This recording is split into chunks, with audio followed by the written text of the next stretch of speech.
roadmaps or intros? Is that the goal for you? Those type of roadmaps, the kind of thing. Okay. Yeah. Start off with the roadmap. Okay. Congratulations, big Octos. Our phone. Yay. Double check cell phone, people.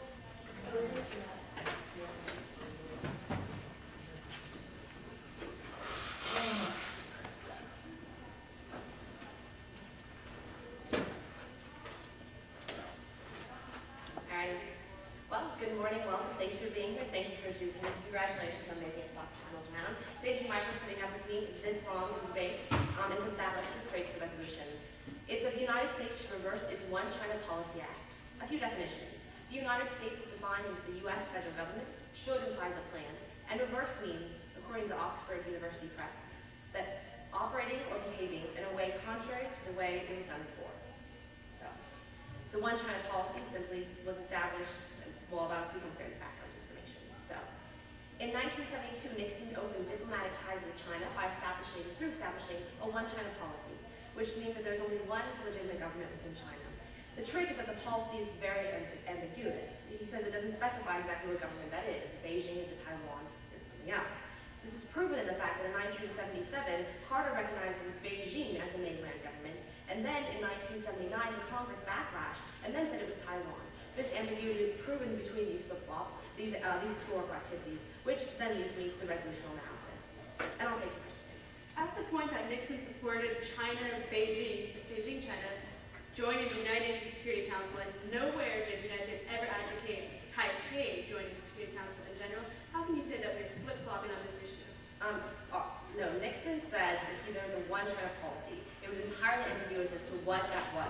Then the two historical examples prove our argument, which is that in 77, Carter recognized one, in 79, the Congress backlash and recognized the other, which means that after those things, we don't really know what's going on. So our resolutional analysis is that, well, to be topical, which is good, we argue that we have to reverse the One China policy. Therefore, we're going to reverse the ambiguity of the One China policy with the following plan. The plan text is that the United States will reverse the One China policy and recognize the Beijing government. With that, our first advantage. Our first advantage is entitled U.S.-China relations. Now, right now, the absolute largest issue between China and the world is that China believes Taiwan belongs to China, hands down. Now, as a result, China has acted when Taiwan threatens to declare its own independence through things such as invasions.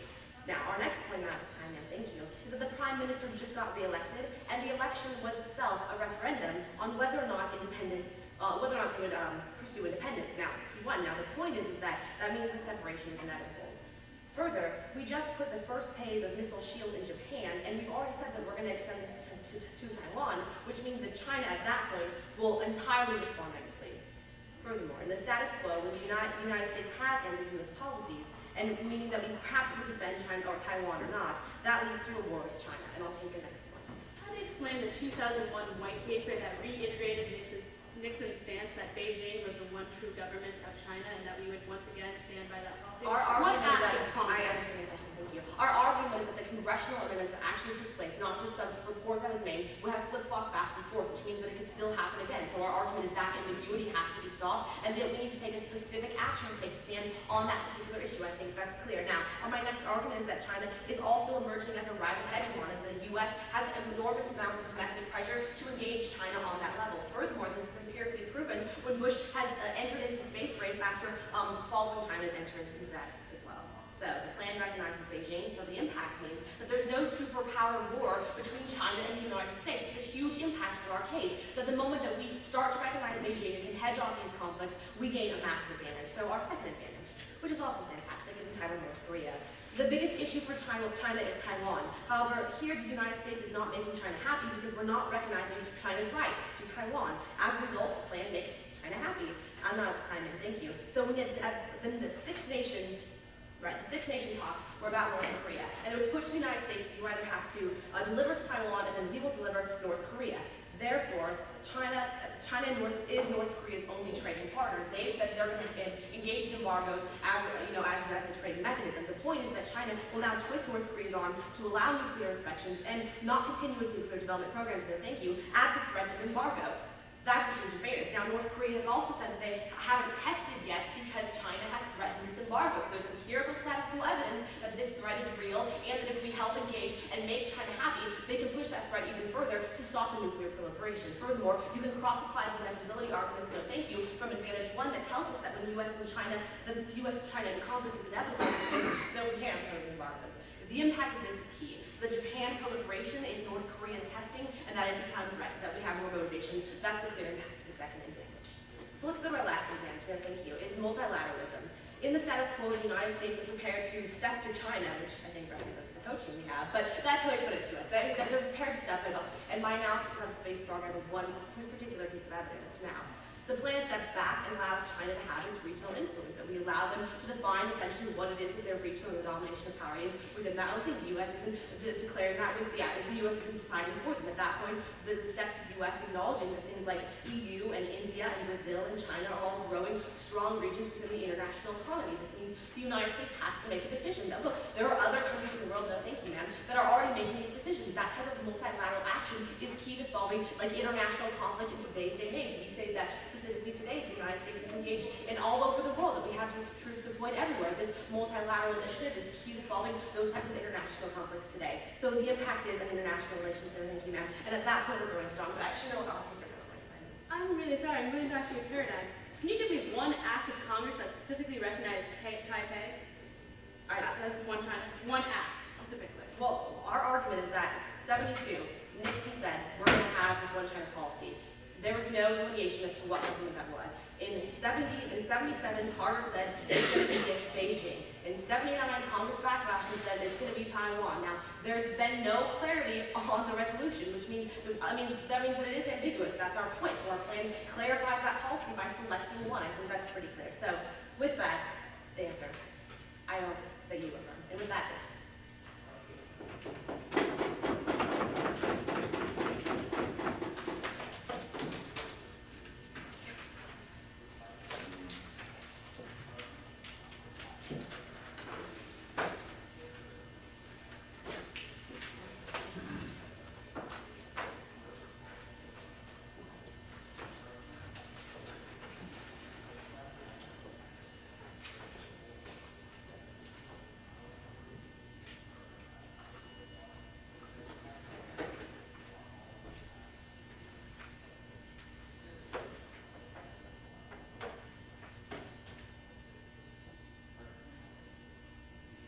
no other parliamentary debate round that I've seen at this tournament has one government team so blatantly abuse the opposition to completely co-opt the ground on a resolution.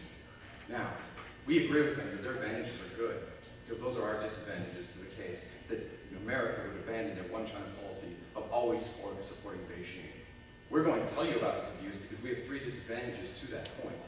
In addition, as I go through this case, you're going to realize that they have outright told you untruths about the one China policy, and they cannot give you a single example of where we supported Taipei. Let's get into it. The first part is the topicality argumentation, and this is going to be severe. The topicality comes from reverse. The first point of this team is that the government team must always affirm the resolution. The second point comes in the violation, their own definition. I'll repeat it to you. It basically means that they're going to be operating in an opposite fashion. The violation comes in the fact that they're not operating in an opposite fashion, because we both, according to them, supported China and Taiwan. So now all they're doing is going back to something that we did before, which is not operating in a different position than what we have done in the past. If we supported China like they tell you, and now we're supporting China, how are we reversing exactly? Furthermore, I would tell you that because there's no congressional amendment, we never supported Taipei, and therefore we could never reverse to support Beijing. Not at this time, the C point under here is going to be the standards. The first is obviously the government team's right to define. Now this may seem like an odd standard, but realize in a standard, when they give us a definition, they must hold themselves accountable to that definition, and they fail to do so by never once reversing the one China policy.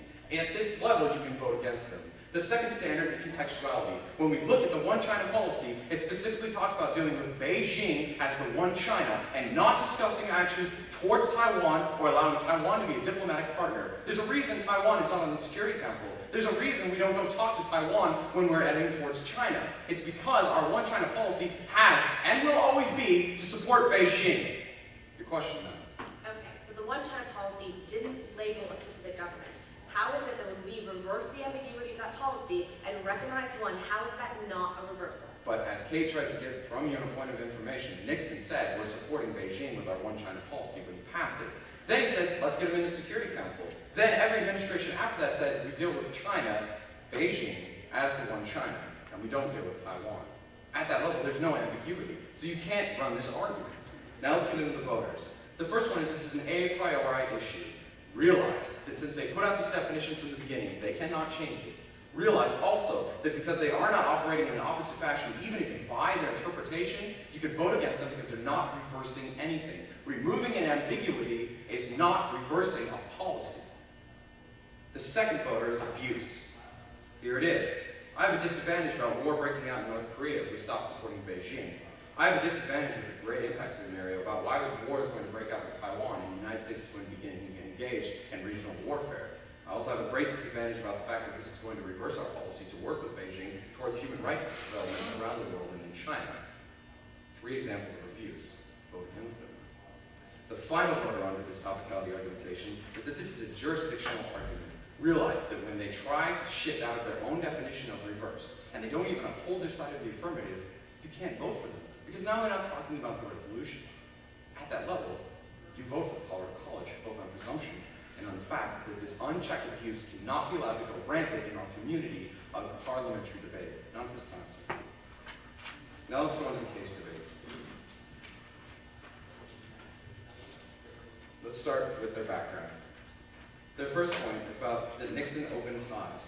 But realize that when Nixon opened ties, and here's the truth, he said we will be supporting Beijing. He said it will now be the policy of America, especially when you use this open door economic theory, that we will be supporting Beijing with our economic ties, and that furthermore with diplomatic ties, we will support Beijing. I'm going to keep repeating this phrase because that's what Nixon said, and that's what our administrations have said since Nixon. Realize they can't give you an example of where Carter said all of a sudden we're supporting Taipei. Realize they can't give you an example of 1997 when we had a congressional amendment or some sort of legislation that said now we're supporting Taiwan. At that reason, there has been no reversal. So if Nixon wasn't ambiguous, and there hasn't been a reversal, there's no reason to believe that they're changing this open China policy. Now let's get on to the other argumentation that we're going to have under this. The first point under this is that when the government uses this sort of interpretation about ambiguity, they take away the opposition's ground. This is a different argument than the reversal. Realize that when they tell you that we're going to continue to keep a policy that we already have, they take away the ground that we have for changing that policy. Secondly, realize that this comes in the fact that they can't give you an example of ambivalency, and that in addition, what they're telling you is simply not true. At that level, there's no reason to believe their analysis. They can't even back it up. Kate even gives you the great example and point of information about the white papers and discussing our ties to Beijing. Furthermore, we're going to tell you that Congress has already supported the president in this policy for supporting Beijing. We're also going to tell you that Carter supported the policy, as far as open door policies with China is concerned, of supporting Beijing. He may have used rhetoric to say that Taiwan might be good to have independence in the future, but he didn't change our open policy with China. And when we have something as specific as its one China policy, we must discuss that particular policy as it was implemented by Nixon and as it was carried out by the presidents who followed him and by the Congress and the legislature that followed him.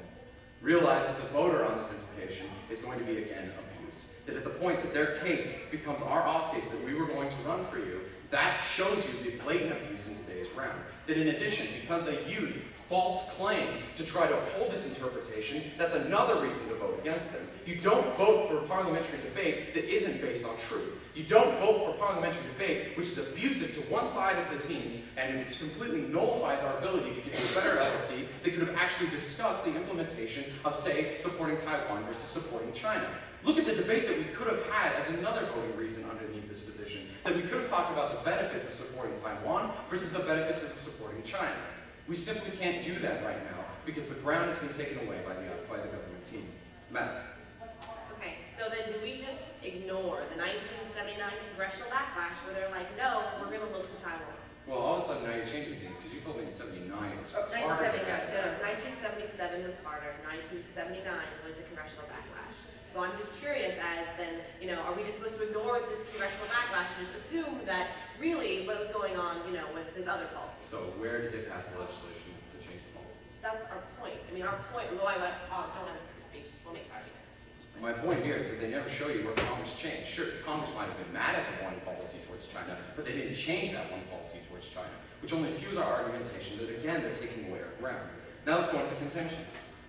Advantage one, about relations. Well, realize that this also shows you the abuse of today's argumentation, because this was the first disadvantage that we were going to run, that we could have had better relations with Hu Jintao if we had kept the one China policy, which, strangely, they're keeping the one China policy. This proves the topicality arguments that I gave you above, that this isn't reversing anything, and that in addition, it's not dealing with the open China policy because they're not even discussing that policy. The second part about North Korea. This is the second disadvantage that I was going to be giving you today, about how there would be warfare with North Korea. Now I can't, because they've abused our ground completely. At that level, this only fuels our topicality argumentation and the abuse argumentation that I place on their plan text. Then we get into diplomacy. Realize that this was an internal turn that I could have placed on the case supporting Taiwan, that this would have hurt our relations with China so much that we wouldn't be able to work towards diplomatic solutions in a global community. Simply speaking, you don't need to hear anything else in today's round. The abuse is so great. Thank you.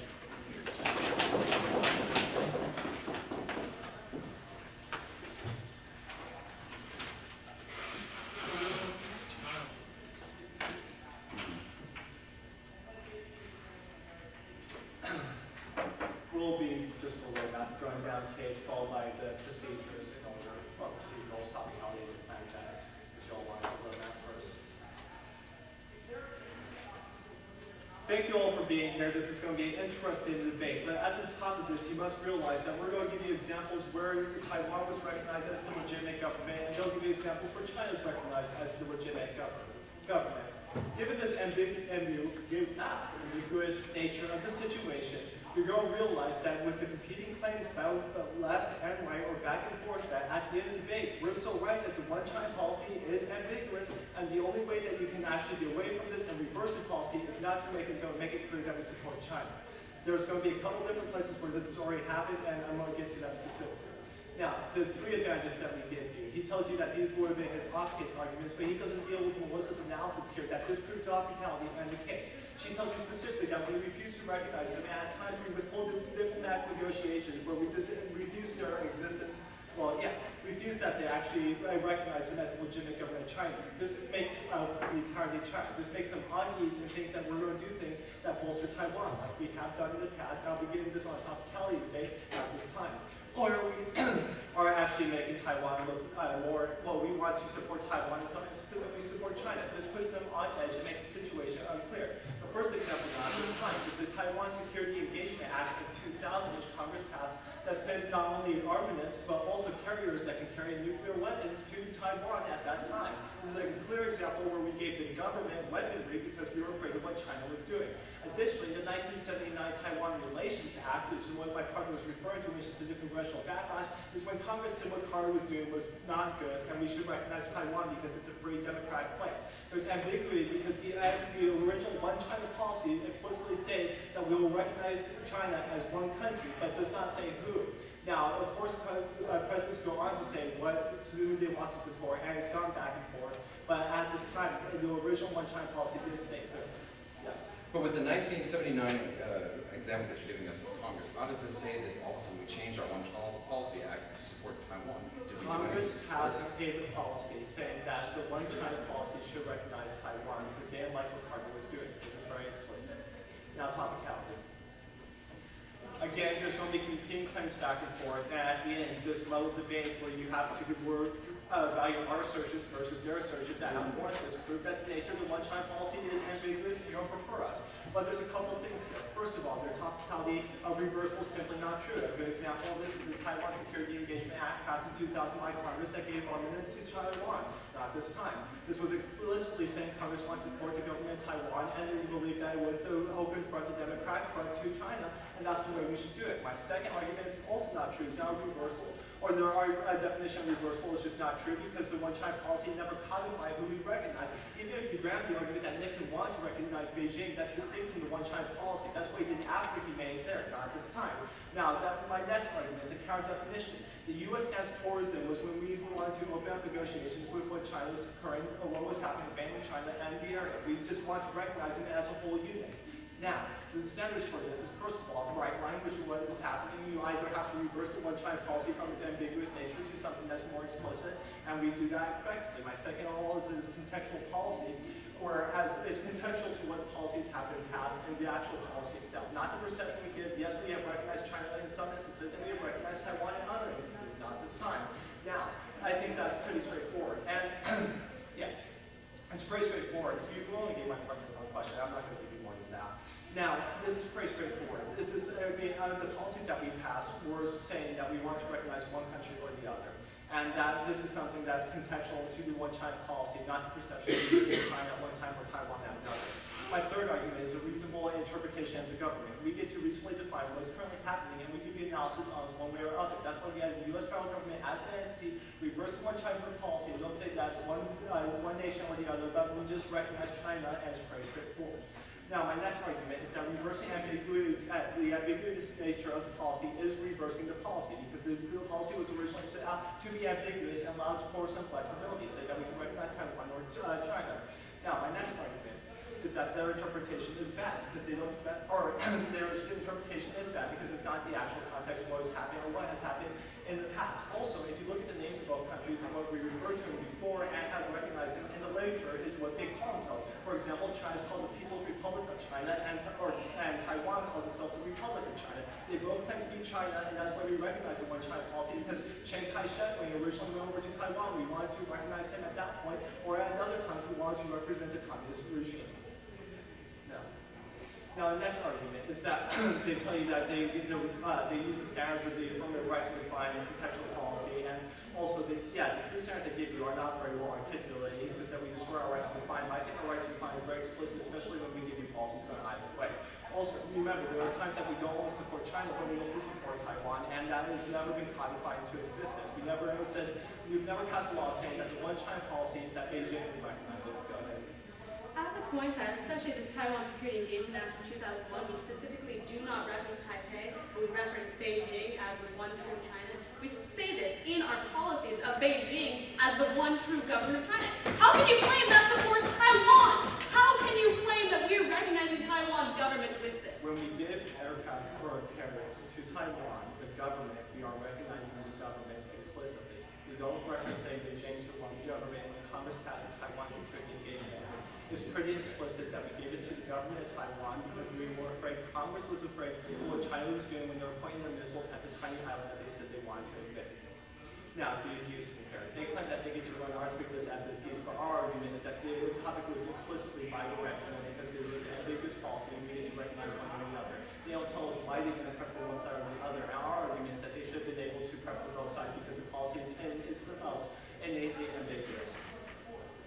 Now, on the case the resolutional analysis, he goes for another argument saying that the one-China policy means X, and this is the entire debate. Basically, it's going to come down to your interpretation of this debate, and it's going to be just what you believe the facts are, and I think the same argument applies.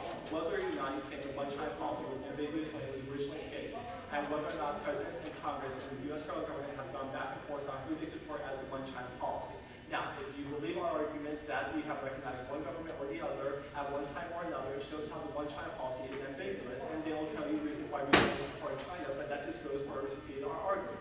Our argument is that we're not in the stronger ground because we do something that's very explicit, and they still have evidence and literature on this, and they should have been able to preempt our answers to their discounts if that's what they did in the preparation time.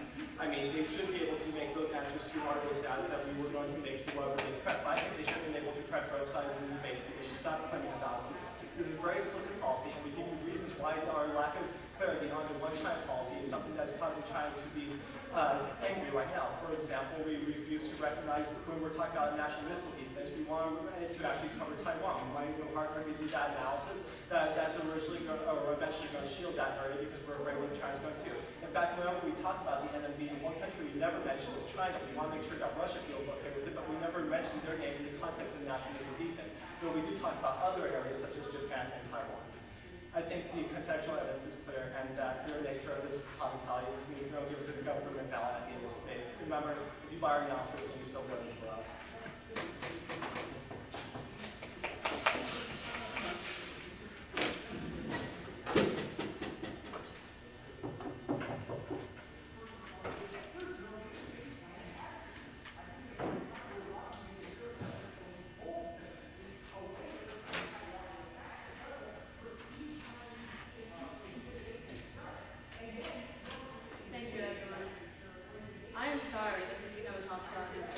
I didn't want to take that one, but we were forced into that position, so I guess I'll have to continue it.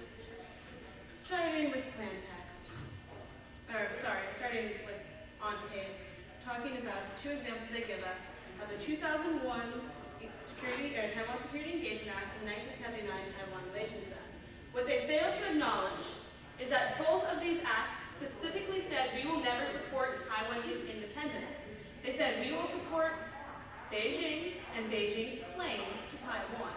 We will not allow Beijing to militarily invade Taiwan for a forced reconciliation, but Beijing has a specific claim to Taipei and to Taiwan.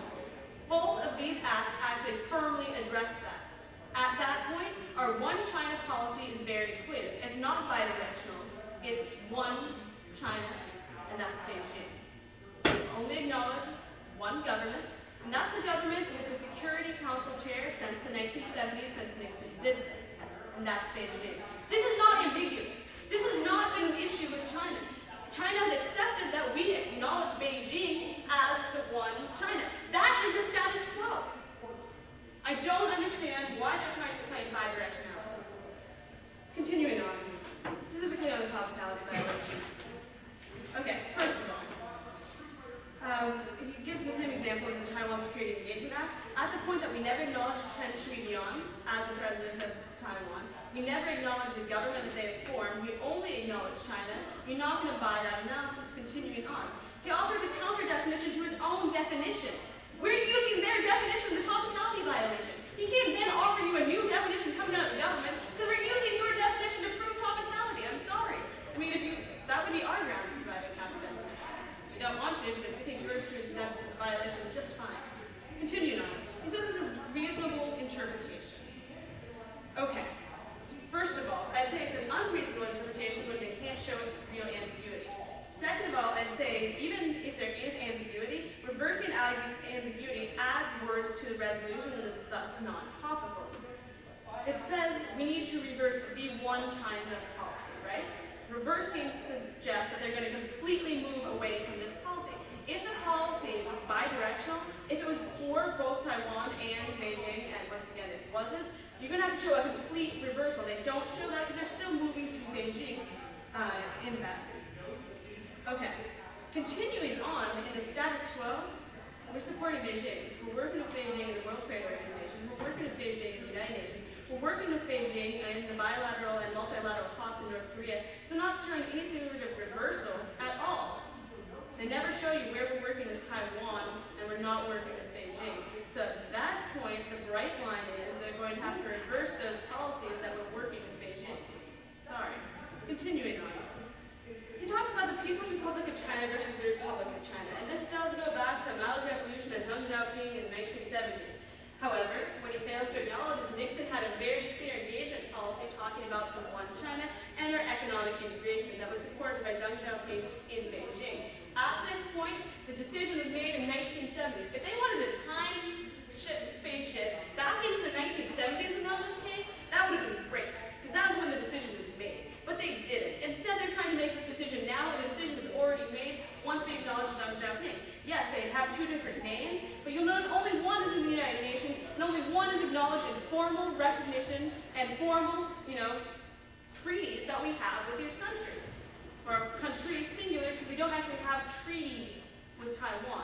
We may have the Taiwanese Re-Engagement Act, but we don't sign it with Taiwan. We sign it in Congress that talks about Taiwan without a government. So at that point, once again, they're not proven it. Okay, continuing on to our voters. First of all, he says that the policy is ambiguous, so that's their answer to we should be bidirectional and prepared. It's not bidirectional. We've shown this over and over again. They never tell you where we formally recognize the Taiwanese government. They never show you where we're engaging Taiwan. At that point, the violation is clear. Continuing on to the second issue. His main analysis is that if the open door economic theory was created by Nixon, Nixon was ambiguous and didn't explicitly state Beijing, and that left the leeway for us to work on both terms. I really hate false statements in front of cheating. I'm coming out of extemporaneous speaking, and I think it's a blatant violation of the judge's trust. We all recognize the fact that Beijing recognize the fact that we hold diplomatic relations with Beijing exclusively. We recognize the fact that Taiwan diplomatic relations do not exist because executives or members of the Taiwanese government are not allowed in our country. Chen Shui-bian, the president of Taiwan, is not allowed on United States soil. He's not allowed in any military base in Japan because that's technically owned by the United States.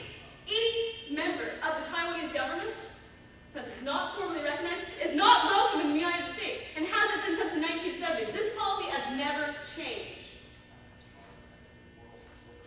I don't understand where they're getting their analysis that somehow we have been wishy-washy, that somehow we have been ambiguous, because we have not been. We have never welcomed the Taiwanese government as they have suggested. Continuing on. They ask us to take their side. They ask us to, engage the debate and ask us why we are not engaging the debate. Realize that we were unable to prepare for anything but the very clear resolution that was provided. We were actually excited to have this debate because we wanted to talk about Taiwan and China. We wanted to talk about North Korea. We wanted to talk about Kim Jong-il and Capable missiles and Aegis-class missiles and theater-altitude air defense system. We wanted to do it. And our disadvantages were preparing us for it. And we were hoping that the government would provide us a case that we could do it. And we couldn't. Continuing on. Under view of this position, he tells you that at the end of the round, if you're at least a little confused about the relationship between the United States and Taiwan, the United States and China, that you should vote with the government. Realize that they never address the analysis. Realize that any of the ambiguities they present are false. Realize that the analysis they give you is patently untrue. The government not only has the right to define and the necessity to uphold the resolution, they also have the necessity to tell the whole truth. And the fact that we've only recognized Beijing and we've never recognized Taiwan. This is an independent voting. Please, do not allow this type of abuse to continue. Do not allow this kind of debate to be forced on the opposition. Take a stand now with your ballot and recognize that we have one China policy. That's a formal recognition of the Beijing government.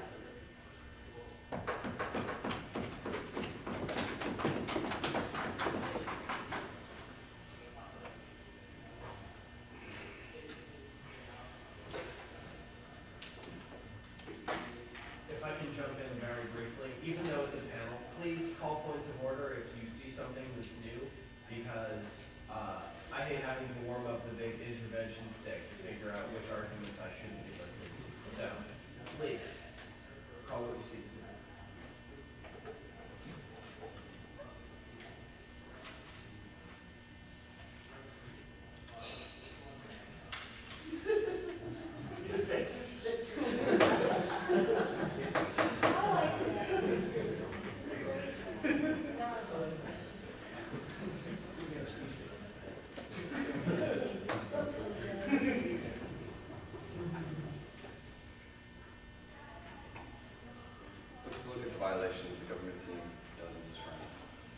First place, when we look at the topicality argumentation that we give you, Kate is exactly right, which tells you the violation comes in one of two ways.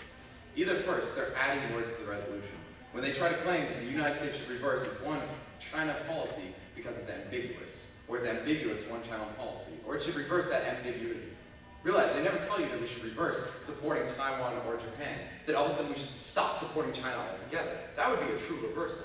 In addition, when they try to claim that we're just going to change the ambiguity, that isn't the resolution. The resolution doesn't even deal with the ambiguity of the policy. It deals with the policy itself and where it is situated in the United States. That's a clear violation by any standard that they give or that we give you. As far as reasonableness is concerned, or bright line is concerned, or context is concerned, when you reverse something, you stop doing it and you go in the opposite direction. At the point that they're not reversing this policy, they're only reversing some sort of ambiguity that doesn't even exist, they don't uphold the resolution. But we would go even further and tell you that they don't uphold the resolution because right now, we work with Beijing. We always have worked with Beijing. So if they say plan text is to work with Beijing, how is that a reversal? Kate gives you this analysis, which he tells you that in the past with Nixon, with Carter, with any of our legislations, we never recognized Taiwan. We always recognize Beijing. She goes on to tell you that right now, we recognize Beijing. So there's no reversal. At that level, you cannot vote for the government team. And here's why. You go to the voting issues. First of all, it's a priori. They don't even meet the definition that they give you. And they don't address this. Second, there's the abuse, proven by their case.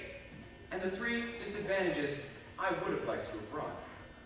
And the fact comes in the abuse that it wasn't a bi-directional policy to begin with. When you heard one policy with China, you thought, sweet, let's protect Taiwan. You didn't think, sweet, let's continue to protect Beijing.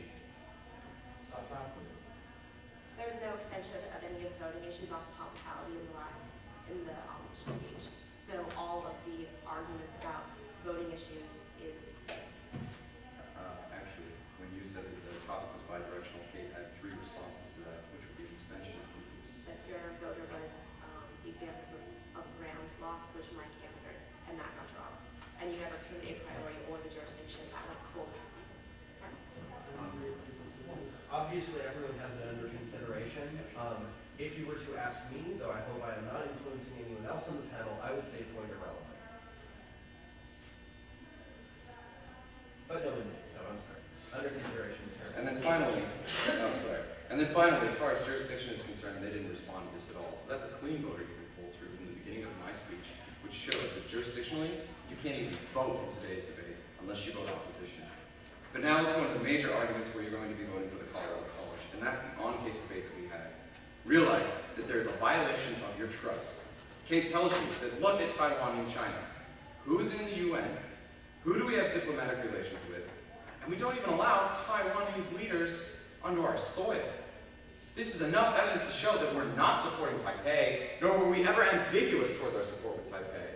In addition, they try to throw out lists of some acts to show you that we might have supported Taipei. But Kate's analysis and my analysis here still stands and is stronger by the fact that neither of these acts support Taiwanese independence, neither of these acts say that we'll stop supporting Beijing over Taiwan, neither of these acts tells us that the policy is ambiguous, and furthermore, in each of these acts, the subtext says, clear and loud, we still support Beijing as the one China.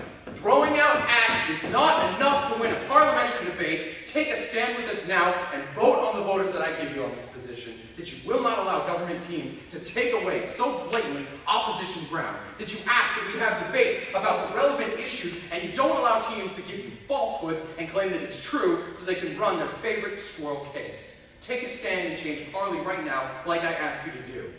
Then, vote on the fact that we were unable to prepare as Kate tells you and they don't respond to, because the problem here is that we were expecting to talk about supporting Beijing, and that furthermore, because it wasn't bi-directional, that was the only thing that we could prepare to do. Had we prepared to support Taiwan, we would not be opposing the resolution. Vote for the Colorado College.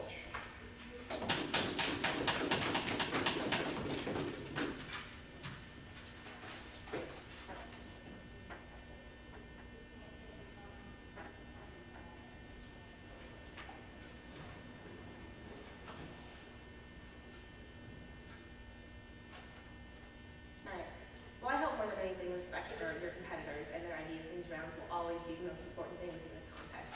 At that point, I think it's very clear that when you make egregious ethics violations, you uphold the standards at which you're trying to enforce those violations. The topicality debate went clearly mishandled, and we're winning the topicality violation. At the point that I can show you we're not topical, their rhetoric about ethics violation becomes offensive, and I think you should reject them on that ground.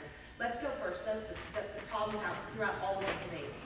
They entirely dropped all of the analysis within all of our advantages. Mike specifically pulls across for you the places where I identify why the ambiguity the problem. Here are all of these arguments got dropped. This is where the debate should have taken place. They should have gone to the case. They should have made this analysis. Instead, they just whined and said, but it's not ambiguous. But we already clarified this, and here's those answers.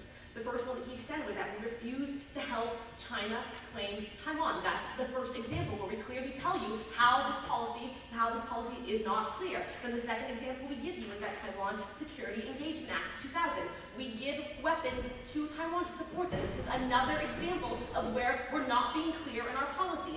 Then, even if we refuse to recognize Taiwan, the reason we're doing that is because we don't see them as independent because we see one China. We're not making a decision. That's the point. We give you several examples throughout the case that went entirely unrefuted as to why that's true.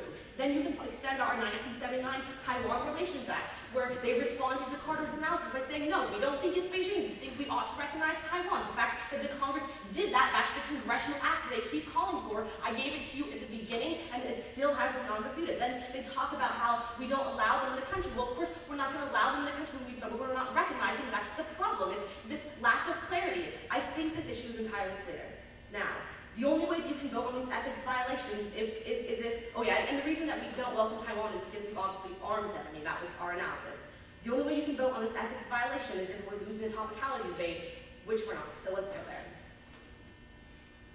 I'm not really against tea. I think it's a good debate. I think it's fun. Unfortunately, I think they just mishandle it, which is why you're still going to vote government in this round. Extend our number one and number two answers, where Mike tells you that the Security Engagement Act and the one-China policy never recognize. All they say is that we can't counter-define, but we can because we say it's ambiguous. That's our original resolutional analysis coming out of the 1AC. Then they tell you that they add a new violation, which is ambiguity is added words. But first of all, this shifts the violation of the topicality. You should never vote for that. That's hugely abusive as well. And that there's no standards. I can answer this in the PMR because it's brand new. Now, also, we need the standard because without we need the policy because the policy was meant to be unclear. Therefore, we're meeting their standard violation. Then you can extend all of Mike's answers as to why our standards are better. That it's a bright line. That it's contextual to what the policy actually did, which is why they dropped all the case arguments. It shows how the real policies in the real world aren't clear. We're changing that. Then you can extend his argument about being reasonable and extend his next answer, which is reversing ambiguity means you reverse the policy because you change the intent of the legislation. He makes this answer. So they say we have to stop doing it and go in the opposite direction. We do. We stop pursuing an unclear policy. We clarify what the policy is. That turns the direction. It means all the examples I've given you about where we're unclear with our relations on Taiwan go away. That's a huge change in U.S. relations. That's why we get to claim the three impacts in the round that we do. The superpower war between China and the U.S., the Japan program with North Korea, and the multilateral advantages. If it wasn't a change, I wouldn't have any advantages in this debate because they'd already exist. We're clearly winning the debate. Now, also you can extend Mike's analysis about how we have a right to define this when dropped. All they say is you can't be abusive. That doesn't answer our argument that we have a right to parametricize within the context of the definition that we're meeting. Finally, at the bottom. And you talk about parametric would be brand new at this point. It's just an explanation of his argument, which said that we have the right to define, see the specific policy. That's exactly what Heather told me. Okay. The only other argument they have is about it being bidirectional because, where do we recognize it? Remember that we don't recognize Taiwan because we're saying we see a one-China policy. It allows us to flip-flop. My historical examples prove this as being true. You can't say that Congress 1979 didn't just happen. And you can't say that we're not arming Taiwan. Yes, our rhetoric as a country changes. That's the point. We're saying that's bad. We ought to reverse that policy and say, this is clearly what we're doing. We give you clear advantages to doing that. Those don't feel conceded. Now, finally, on the voting issue, I know you don't think this is important. I really do. I think to vote on topicality, you have to have reasons to vote on topicality. They're not answering our arguments here. They didn't win the a priori issue, and they're not winning the abuse. Mike explains to you that they should be prepared to debate on the answers to these disads. This went dropped. They're not clarifying why they have the right to debate the answers that we're debating. We have the right to argue them too if they're part of our policy. That doesn't mean that they shouldn't be prepared to debate. That is the essence and the nature and the virtue of parliamentary debate. You should be prepared. You should be ready to go. And for these reasons, I urge a governmental ballot. Can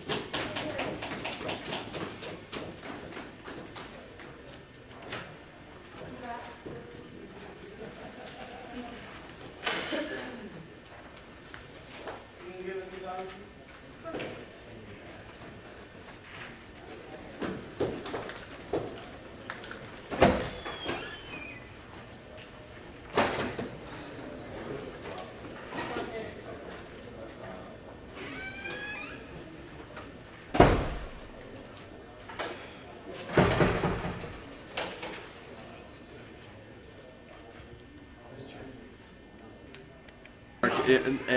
Okay, congratulations, folks. Spirited